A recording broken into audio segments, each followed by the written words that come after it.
Hola, welcome to the American Dream Podcast. I am your host, Elias Torres, and on this show, I talk to underrepresented founders and seasoned executives about how they achieve their versions of the American dream. We discuss what the journey looked like, the obstacles they faced along the way, and what they wish they had known when they started. Today's episode features operator turned investor Viviana Faga. Viv is a general partner at Felicis Ventures, a venture capital firm focused on backing founders building iconic companies that transcended boundaries. Prior to Felicis, Viv led marketing initiatives at Salesforce and Microsoft. On this episode, Viv shares her career trajectory, why she believes so strongly in startup culture, and we discuss the grit that is necessary to build successful careers. Let's get into it. Welcome to the American Dream Podcast. Thank you so much for having me, Elias. I could not be more excited to be here. No, absolutely. The story of how we met was post-announcing of the fundraising for agency. A lot of VCs reached out. I saw your name come by in one of the emails, and I don't know what made me look, because I think maybe it just said Viv and said Faga, and I'm like, I don't know what that is. And so I just put it on Google, and I saw in your bio you're from Guadalajara, Mexico, and I said, right. It's a Latina in venture. I am just replying to her just for that. Tell us a little bit about your story, right? There's the childhood story and your Latina-ness, right? And then talk a little bit about this, how you're in the Valley and how you end up in venture, right? So maybe start from the early days. It's definitely not a linear path, and it's not traditional. I don't think I ever saw myself in venture. It's really random how I ended up in it. But I feel like my entire career has been like one fantastic accident. I don't know if you feel that way about yourself, but it's sort of like the best way for things to happen. I actually had a founder recently say this to me, and actually it was Chris Valenzuela from Runway, where we were chatting about the founder path. And he said, as a founder, you always have to have your end goal in mind. Like, let's say it's Z. From A to Z, I know what Z looks like, but you have to let go of A, B, and C. Because if you're prescriptive about how to get to Z, you'll never get there, right? And you have to let go of these in-between paths. And I think all of us, when we're figuring out, how to be successful in tech, sort of have to let go. But my path is interesting. So I grew up in San Jose, California. So I grew up in the Bay Area. My parents are from a very rural town outside of Guadalajara. And they immigrated, 50 years ago. And like many of these stories, sort of, in many respects, escaped a life of poverty, right? My father came over, had no money, third grade education, started out in the cotton fields in Southern California, and then actually was arrested and thrown in jail for not being, documented. And it was the kindness of a police officer at the jail who looked at his hands and knew he was working the fields and said, this isn't a criminal. I'm going to let him escape through the back door. So he let him go.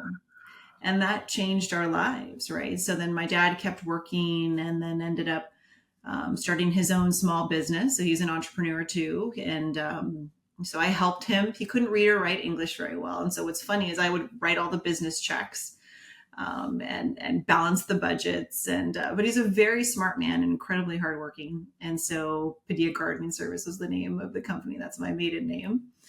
And that's, I just sort of saw his work and his hard work. And so what was cool about my dad was what most people viewed as junk, he would view as treasure. So as a gardener, he'd work with people and they'd say, oh, I have this old telephone. I can't get it to work. Do you want it? Or here's a vacuum cleaner. It's garbage. Take it. And he'd say, this is awesome. I need to give it to my brother and I. So we had 4 kids and we loved taking things apart, putting it back together. And that was sort of my foundation. What is engineering? Well, you can have theory or you can actually do it. So that's what we would do every weekend is all the junk my dad would get. We would disassemble it, put it back together. And my parents always felt like we were so spoiled. Now, if you talk to most people, we didn't have much. We had a family. We loved each other. You were spoiled. I will tell you. I'm with your dad. You were spoiled. You know why? Because I grew up in Nicaragua. And so there was no rich American white with all this stuff that they were giving away and throwing out, right? And so I dreamed of those days of getting hand-me-downs or like pick up from the trash. They'd be like, I would have loved to have an old phone and an old, like, because here there's just so much waste. So You know, much. It's a gift. And my dad knew that. You know, he was so poor, couldn't afford a pair of shoes, slept on potato sacks. He's like, you are so spoiled. And so every summer, he would send all the kids back to herd cattle on a farm in Mexico. So I would spend 2 to 4 weeks, you know, in El Rancho on the ranch farming, no running water on this farm. Okay. And it was a beautiful experience, but it was a lot of hard work. And you would then, and that really was that experience of, man, do I have it good in America? Doesn't matter if, you know, we might not have a lot of money, but we really do have a lot on a relative basis. So, but you guys, I mean, that's still big. You are, but you had a ranch in Mexico. I mean, I like mean, it could it be was sold. not a, it was a self-serving ranch, and we would Yeah, sell, and that was my mom's family. You know, my dad's family was very poor. My mom's family had a little bit more money, but again, yeah, we had to go back and herd the cattle and tend to yeah. the sheep and do it all, and that was important. So that's really kind of where my career kind of started in engineering, sort of in the untraditional sense, and then I went to college. But I always loved this idea of like taking things apart and putting them back together and deconstructing things. So I went to college, management information systems major, and I don't know about you after college, but I graduated in 2001, which was a terrible time to enter. I graduated in '98. Okay, so you were in the dot-com high, actually. Yeah, I got some stories there, but I was scared. I tried to leave IBM. I just joined IBM, my first job. So when I tried to escape to New York City with some friends that wanted to do a startup, I backed out. They convinced me to stay with the little race and the little RSUs and the little nice care, and I missed the dot com boom But you know buster. what? What's interesting about your story is like very that's part of probably your Latino roots, which is like you're making good money and it's a little bit safe, right? And like my parents were like, yes, go work for a big company after college because it's safe, right? And so actually doing what we're doing is, I don't know if your parents view it this way. My parents view it as like very risky in many respects, Yeah, right? yeah. But I would say that's a very important observation. I'm going to tell you something. I think I pride myself in not calculating for money. I Mm-hmm. don't think it was a money thing. I am a sucker for relationships, right? So what really happened is that I had already put my notice. I was quitting to go work in New York City with some friends. And my wife is from Ecuador, and she was coming back from an Ecuador trip. And I drove from Connecticut to JFK. This is, I I just didn't know, and I just parked my car and I went to see at what time she arrived because I couldn't tell what time she arrived. So I went and looked at the monitor in that by the baggage claim, and she was delayed. And when I started running towards the luggage, the tow truck took my car. It's so my car was gone, but I had my IBM laptop and a phone modem cable, Oh my and I God. connected to the AT&T global network, and I was on my computer on the internet sitting on the floor of the baggage claim, and my vice president of IBM, who named the ThinkPad, I told him where I was. He goes, I heard you're leaving. I've been there like only for a year or less, but he liked me so much that he said, what, are you leaving? Yeah, I'm leaving. I'm leaving. And then he goes, where are you? I'm at the airport. This is what happened. He sends me a car. He gets me a hotel room. He puts strawberries in champagne that I've never even tasted champagne in my life. I was 22 years old. And then he goes, you spend the night there, you go get your car, and you wait for your wife till she arrives at 2 a.m. And that act made me stay 10 years at IBM. You know what I mean? That's amazing. So That it's like, kindness, but it's that. And so that just taught me that we need to treat our team right. right? And so, because I'm that loyal, right? Right.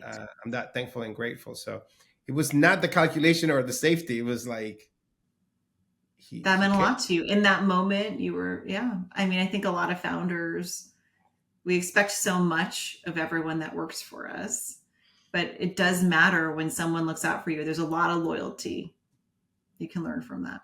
That's great. Exactly. Yeah. Sorry. This is not about me. It's about you. But No, the that's farm, super interesting. you have the farm, you have, which is like, how do we teach our kids that, right? So you have the farm, and then you have your parents really poor. You're putting together. What's your degree?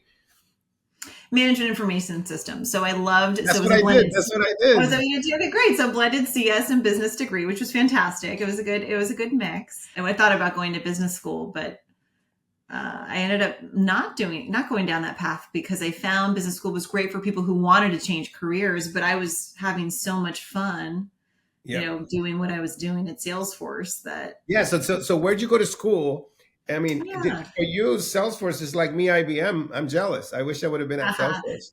Yeah. So Yeah. my first day of work, this is a wild story, sadly enough, was September 12th, 2001. So that is a formative experience, right? You graduate, dot-com bust. Everyone tells you you're crazy to go into tech. You're in tech. Everyone, I don't know if you remember this, but everybody's offers were being rescinded. I was one of the few who got to keep their job. And then Yeah. interestingly enough, I joined in the CRM practice and they sent me to implement Siebel systems in that era. And so it became quite clear to me that client server was not the future. And then I had a good friend from college who was one of the first developers at Salesforce, which was one of the few tech companies in San Francisco. It was pre-IPO, everybody fit in a conference room. And he said, you have all this Siebel experience. You should come join us. And so when I quit Accenture, people thought I was insane. I mean, they were like, what are you doing? You're going to a .com? Like, haven't you heard what happened to all those .coms? No one's going to put their data in. It wasn't even the cloud then. It was like SaaS, like online. No one's going to do that. And so when I started out, it was just an SMB company and it wasn't an enterprise software company, really. It was selling to small businesses and it was small. And Mark knew all of us and he would go up to our desks and ask us what we're working on. And I was one of the youngest people they hired at the time. And I started out in customer success. It was the first customer success team ever. And then In the history of the in world. the history of the world. And then I was asked to join the sales engineering team. I was young, so I loved this idea of like, you're smart, young, go try lots of different things. And this is a true story. It's so random, but Mark was quite maniacal about this like certification. You've probably, and now they call it like Trailhead, but even in those days, this was maybe 2007. Salesforce was just launching the platform and everyone had to go home and do like 19, 20 hours of homework on these various modules. There was like the Salesforce automation module and the service and support module. And the newest one was the platform. And he literally told the whole company, we're going to draw names from a hat. And if your name gets drawn, you have 1 minute to prepare. So you better do your homework and you're going to have to pitch the whole company on that specific product line. So my name was drawn for the platform pitch, which was the hardest pitch and the newest pitch. And lo and behold, of the 19 pitches, Mark's product marketing team came up to me and they're like, yeah, you are no longer a sales engineer. You now work in product marketing, building decks for Mark. And so apparently that was, what transpired after this pitch. I won this like best pitch award. And then I moved into product marketing. And it was me and my boss and Mark and his team. And we really wrote all of his pitches for all the keynotes that you see at Dreamforce. And that was just a ton of fun. And it was like an MBA in marketing, right? You get to learn from the best. You mean the old world and the new world, Yeah, that slide that came out of our team, sure. Yeah, yeah. But That's the it's all, foundation of any pitch, any pitch for any company, right? there are frameworks actually. Yeah, there are specific frameworks. The world has changed. Mm-hmm. The from to, yeah, it's great. There's a lot. There's the pain slide. So anyway, had a ton of The fun. chasm. The chasm is another one, yes. But we had a ton of fun, and it was a great career. And frankly, I left Salesforce once there were. It was like 7 years and 10,000 employees. So I learned a ton, but it was too big of a company at that point, right? 10,000 employees. I liked smaller lean startups. And so I went to this company called Yammer. A bunch of my Salesforce colleagues, similar to you, I like relationships. A lot of my Salesforce colleagues went to this company called Yammer, and it was a precursor to Slack. So it was very similar to Slack. And David Sachs ran that company. And what's so funny is it was the same thing. People told me I was nuts. No one's going to use social for work. Why would We anybody? keep this podcast neutral to the tech drama, right? There's no tech drama, but it was still, people told me I was nuts, and so I felt like, no, this is the way people are going to get work done, and joined that company. Had a great run there, ran marketing, and then it was sold to Microsoft, and then I ended up spending a couple years running For all what? of For it, 1.2, 1.4? What was it? just shy of 1.3 billion. Yeah, yeah, and then that, I mean, that's 10 years ago, 9 years ago. That's a lot of money, right? It was a Yeah, I great think, outcome. was CRV in that in Yammer? I think so. I think a lot of funds were in that one. Yeah. He'd raised quite a bit of money. Yeah, I Um, remember that being the it beat Chatter. that's right. I worked on Chatter at Salesforce, so I knew that it was not the way of the future. Tying social to CRM, like nobody used, sales reps use CRM once a week, right? So it didn't make sense that a product that you need to use every day should be tied to this. But anyway, long story short, that was so that's been my run. I went to a couple other startups, try to help Saks kind of turn around Zenefits post. Oh, you joined Zenefits?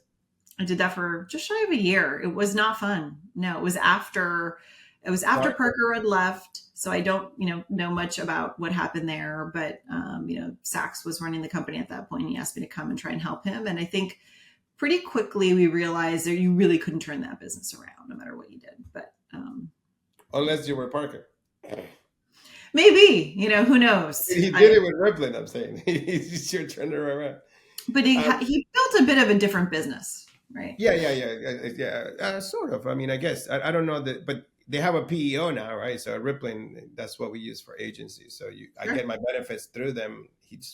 He went deep and broad, and now he's That's amazing, Viv. I mean, you're like, sometimes I tell my story that I'm like this techie guy from a distance. I just from Tampa, Florida, moving up the East Coast, and I just been far away from all the action. You were in the middle. You're so lucky. You were in all the action.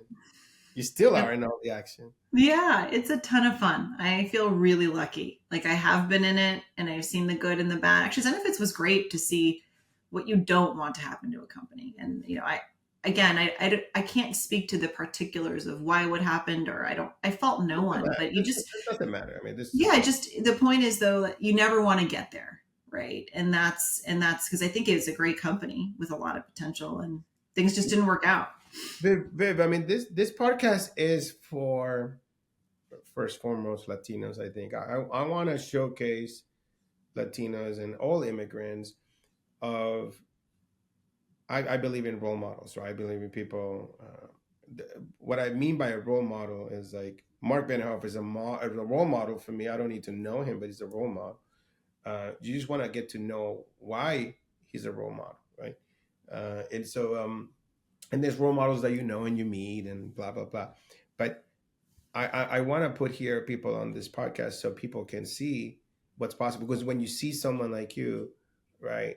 Um, you've been in a farm in Mexico, and there's many Latinos haven't even done that. You know what I mean? And like you're a real deal. And then you had your parent arrested for being in the fields and all this stuff. That's you're the real deal, right? And then you're a role model. But now I need you to brag a little bit, right? Because you told me the stories, and I don't think if someone is a young person has no clue who you are. You're so humble. You haven't said titles. You haven't. You just been like, I went here, and then I followed here, and then I went there, and then I did this.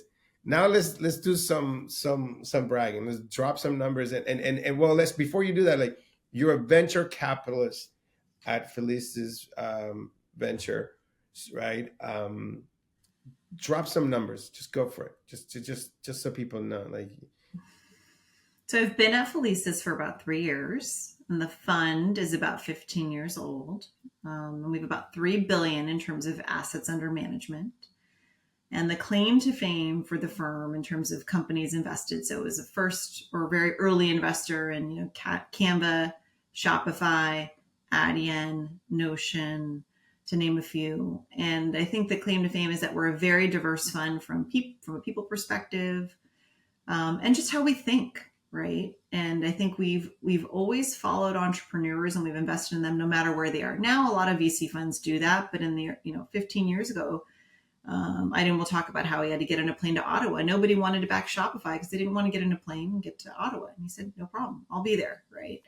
Mel and Cliff coming over from Australia, people said, husband, wife team, Australia, do we really want to back them? And the team said, absolutely, right? So we sort of pride ourselves on that. And so we look a little bit different than a lot of other venture firms because we think that's important.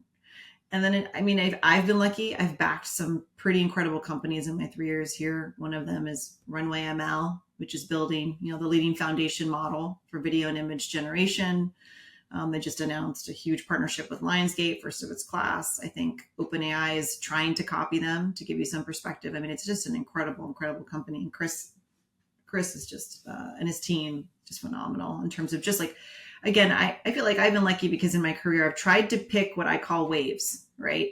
Before the cloud was the cloud, I said, that's the thing.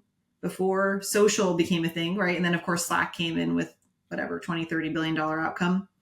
I went to Yammer. And so I feel like I'm trying to do that now with my fund. Who are the founders that are building the future, but it's going to look stupid to everybody else? It doesn't look obvious, right? And that's what you want to find, and you want to believe in them. And like for Runway, when we invested in them, he did have 10 term sheets for our round, but it was still non-obvious, right? And it felt like, boy, this is risky, but I have to back Chris no matter what, right? I don't care that he's done it from Silicon Valley. He's not traditional, that he's an immigrant, right, from Chile. So I'm looking for these founders. And so I think that's why I've been lucky. So Supabase is another one. Paul Copplestone is, he's from New Zealand. He lives in Spain, fully remote team, doing incredibly well. I think 40-50% of all YC companies are now built on Supabase. I try to use Superbase, but I'm no comment. I'm old school. I'm so old school, like almost like Mark. I almost installed Oracle. Oh no.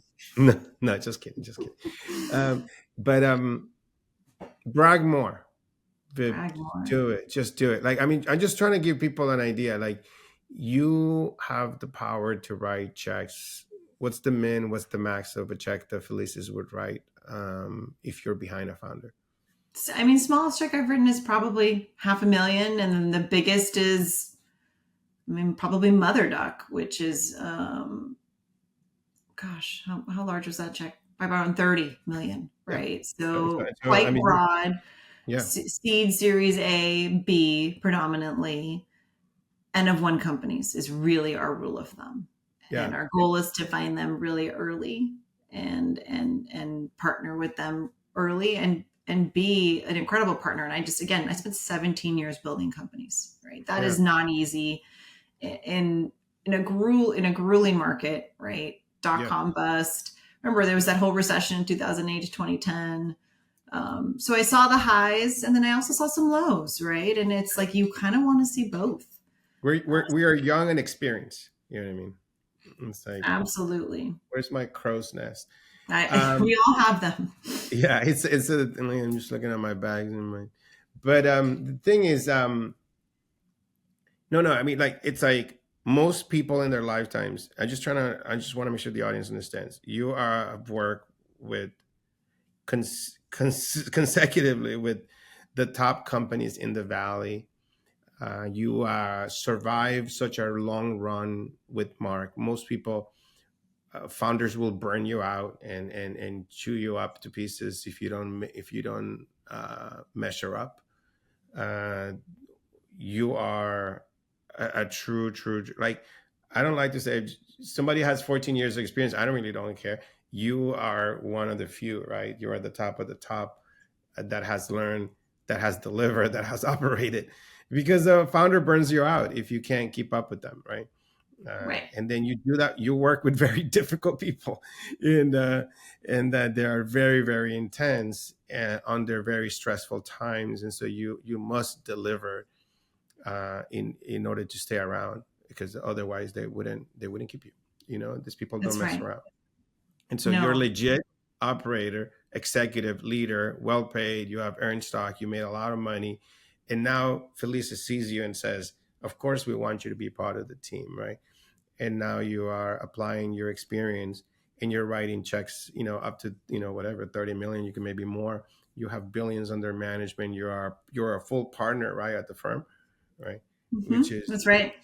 sometimes, we it's magical to find you because we always highlight, oh, 1% of the money goes to Latino companies, or there's like, we're like 1% working in VC venture.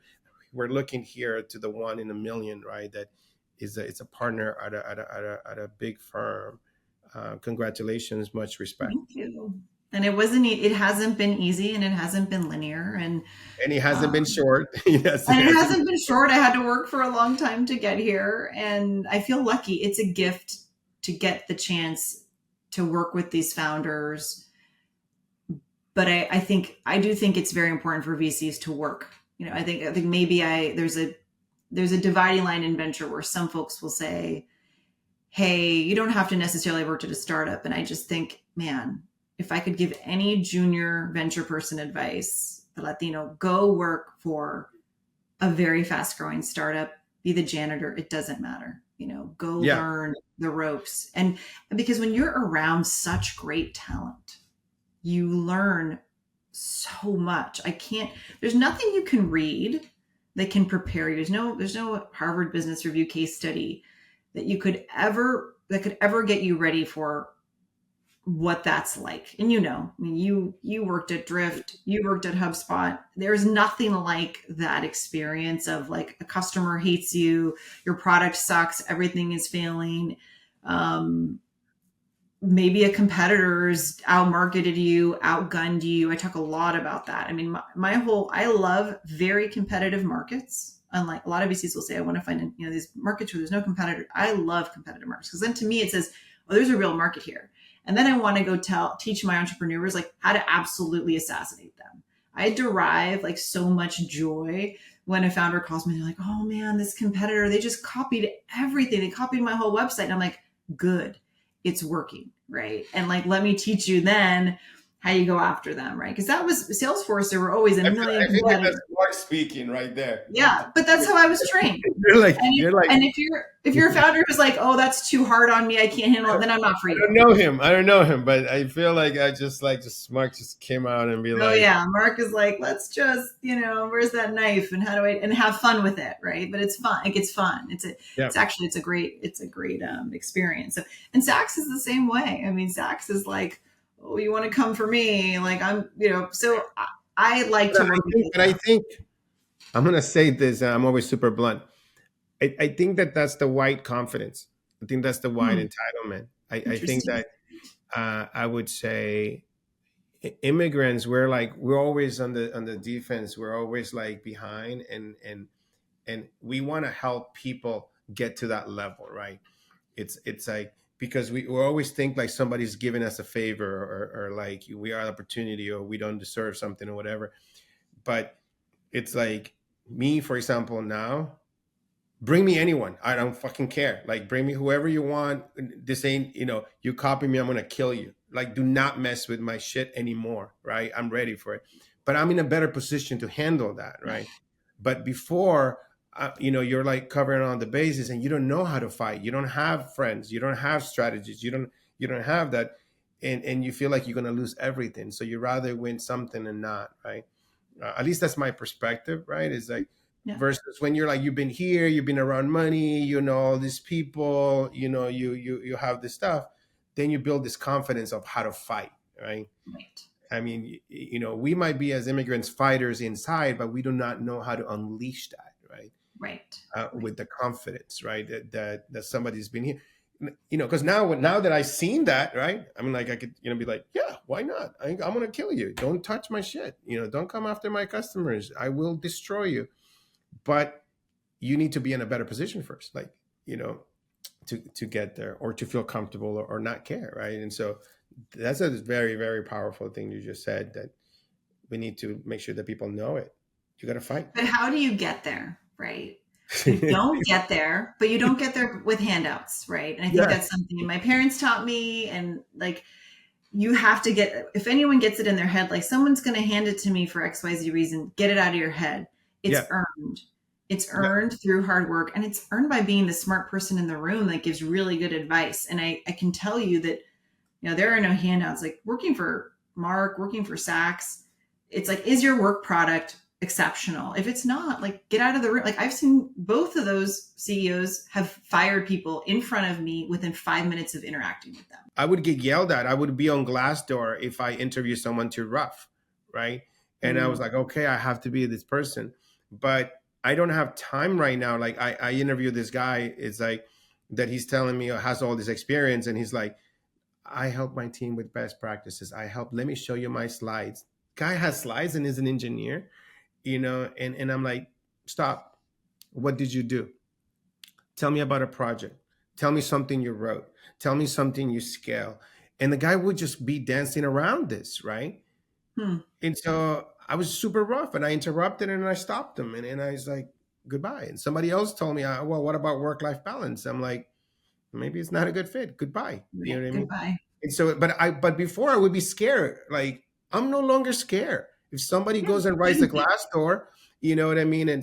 But before I was an employee at HubSpot. And so what happens if there's too many things? And then they said as a VP of engineering, and then, Brian Halligan says, look, everybody, you're just ripping on everybody. So I need to let you go. Right. And so, but now this is my stuff, and I care about the people that I bring in here, and Hmm. my time is valuable to find the right person. Right.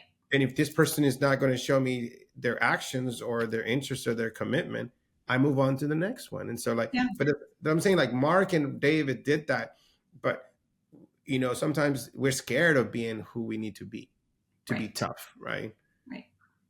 You're right. And It's different if you're working for a company and then there's like a quote unquote corporate culture you have to align to. I yeah, mean, now it's your company. And I think it's okay to say, look, thanks for coming in. Just don't think it's going to work.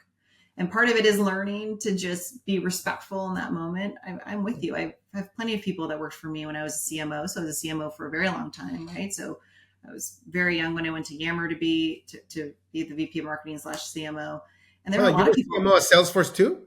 No, no, no. At Salesforce, I was a senior product marketer, right? And then from that, I went on to be VPM at Yammer, but there was no one above me, right? I was Yeah, basically CMO. And again, I don't get stuck on titles. This is a yeah, huge yeah. No, I mistake agree. No, people I make. just It's like, curious. where can you learn? Where can you learn the most? But so I was running marketing at But I Yammer, mean, and there were, VP of M at Salesforce is like CMO 3X at every other company in the world. I mean, it's like most CMOs don't know how to explain the product or the company. and at the time, it was still, 10,000 employees. The product marketing team was still, it is what it is. It was like a senior product marketer. There was no, I don't even know that they had that many VPs. It was still, they were pretty Yeah, early yeah, yeah. on in their title inflation journey. Um, but the point really being that, like, I went to everybody that knew me in Salesforce was like, you're obviously a VP of marketing. So let's put you in this role at Yammer. And then when I worked with a lot of folks there, frankly, to your point, didn't know how to work hard. There's a lot of that generation that was like, oh, work life balance, and you have to talk to me, you have to be so nice to me. And I I got in trouble for that too. I mean, I was tough too. I'm like, no, honestly, like, this is not a 9 to 5 job, right? yeah. We all have to work really hard. Eventually, I had kids. I had to go home, but I was back online, at 9 p.m. till 11. Right? You do what you have to do in those years because If you there's a don't lot want to, if you don't want happening. to do that, it's okay. But then don't go complaining to the world that you're being discriminated or you're being No, mistreated. It's like it's like no. I mean, everybody deserves to work. Everybody deserves to work the amount of hours that they can, and everybody's free to make their choice. But just don't complain.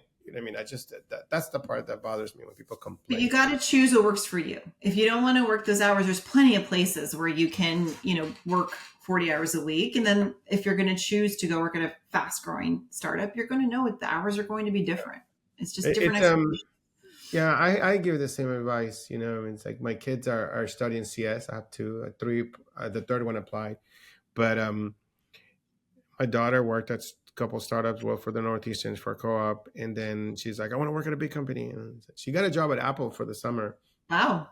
She was there this summer, but I'm like, no, forget the big companies, right? I dreamed of working at Google, but in the end, it didn't really matter for me. And and she wanted that. But I'm like, I tell everybody startups are where it's at, but still to do startups, you still have to have the luck, right? And the wisdom, like just like as a VC to pick the right one. It's Yes. this so hard. And so you might It's take try to catch that wave. What are, try to take a step back and ask yourself, where is there a talent vortex? Where are the really smart people going? And what do I think is really going to change the future of how we're working? If yeah. you want to be an enterprise software, consumer is different. I can't talk to consumer. I'm not, I don't focus on, I don't Neither, invest in consumer. neither I can I. never have. Yeah, this stuff is no good. It's like when people say, "Buy, you should buy a house so you can have some passive income." Like, it's like, should I invest in consumer? No, I don't know how that works. I don't know how that makes money. Question: maybe we should wrap this up with that advice. How does someone fresh out of college picks a startup? I think it's the things that I said. It's talent. Where's the talent vortex going? What are the companies that you think are going to be, category defining companies 10 years from now that maybe people say, you're an idiot. That looks terrible right now. How do you do that? Any tips in there? Like, how do you know? Like, you imagine I'm 21. I just graduated college. I went to school in Tampa, Florida, USF, and we're telling people just for now. Let's say for sake of advice, go to the valley. They go to the valley. How do they find the company where the talent vortex is going? What stages? I mean, I think an easy one for a college kid would be to look at what's going on in AI. Should I go to one of the foundation model providers where there's a lot of really great talent going to, which, again, we don't know which ones will survive over time. Excuse me. So know that going into it, but then spend 2-3 years maybe at a foundation model company, whether it's Anthropic or OpenAI or etc. Go to a Runway. I mean, a Runway is a fantastic company. Granted, again, it's incredibly hard to get these jobs. And I think Runway ran an analysis. They got, I don't know, They 50,000, accept less than 100,000 1%. resumes, and they hire Yeah, 0.00002%. Like, it's like pretty tough to get a job there. it's harder to get there than Harvard. Like we all It's, advertise yes. it.